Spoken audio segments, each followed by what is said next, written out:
Home with God, Chapter 19. You have imagined that there is so much you need in order to be happy and even to survive. You have made this all up. Create a picture in your mind of a nice, round, juicy red apple. Call this apple time and call the inside of this apple space. It's hard for me to think of the inside of an apple as space because there's so much matter there. If you saw how much matter there was in what you call outer space, you would have no problem at all. Proportionally, the molecules of that imaginary apple are at least as far apart as the solid matter of the cosmos. Okay. Now imagine that you are an infinitesimal microbe, small but very much alive, moving through a tunnel in this apple. In this metaphor, the walls of the tunnel are the corridors of time, and along the corridor are markings that make each millimeter of wall different from any other. Can you picture this time tunnel with its many markings? Yes, I have a picture of that. Good. Now notice as you move through this tunnel, that time is not passing. You are passing through time. Oh gosh, I just saw that. You said that before, but I just saw that. Boy, a picture is worth 1,000 words. And what an interesting reversal this picture presents. It's a total conceptual flip. Stay with it. Continue to see that time is not going anywhere. Time is in place right now. It is static, stable, stationary. It is always there, right where it is. Wherever you are in time, it is always now. It is you who are on a journey. You are moving through time. Okay, I've got it. I'm holding the image. I am moving through time. Now imagine that the microbe that we are calling you is a part of the apple. I'm sorry? Imagine that you are a tiny part, an atom, if you will, of the apple itself. And so you would be moving through yourself, right?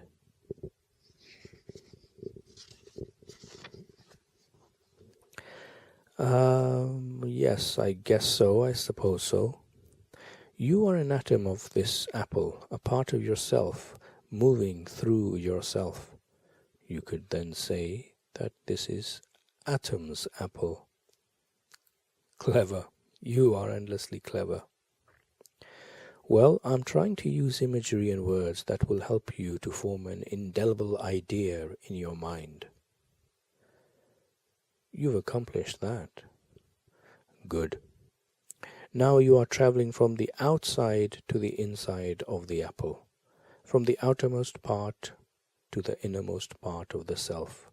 Can you picture that? Yes. This is your journey through life. The markings on the tunnel tell you where you are. These markings are actually pictures, and each marks a moment. Every moment is like a snowflake. There are no two alike in all of eternity. You look at the images as you go by. You focus on them, and you move through the tunnel in this way, focusing on one picture after the other. Finally, you get to the center of the apple. This has been your destination all along. This part of your journey is now over. I sense this is when I die. Is this when I die? This is when you die. You have moved through the physical world and you have reached the core of this sphere that contains all time and space. You are dead center. Again, clever, and I remain there forever, cuddled in the warmth of the core. No, you have some experiences there, some of which I have already described, more of which I will describe later. Then you emerge from it and head towards the opposite outermost part of the space-time continuum, the other side of the sphere. You have made it to the other side. The other side, of course, interesting metaphor. Okay, and what's on the other side? A different reality. How different? Entirely different. So different it would be as if the apple had turned into an orange. That is what we shall call the spiritual realm. And comparing this to the physical world would be, don't tell me, I know it would be like comparing apples and oranges. You see, I'm starting to catch on to your word and image games. Good. That's good. Play with the ideas. Play with them. Never let them become work. Play with them. And play with life. And play with each other while you are at it. Learn to play well. I have sent you to the garden of the gods, and offered you the whole world in which to play. I have provided sufficient bounty to make certain that there is enough for everyone. No one should go hungry, least of all die of hunger. No one need be without clothing to keep warm, nor should anyone be without shelter from the storm. There is enough for everyone. Beyond that, nothing is needed to play well.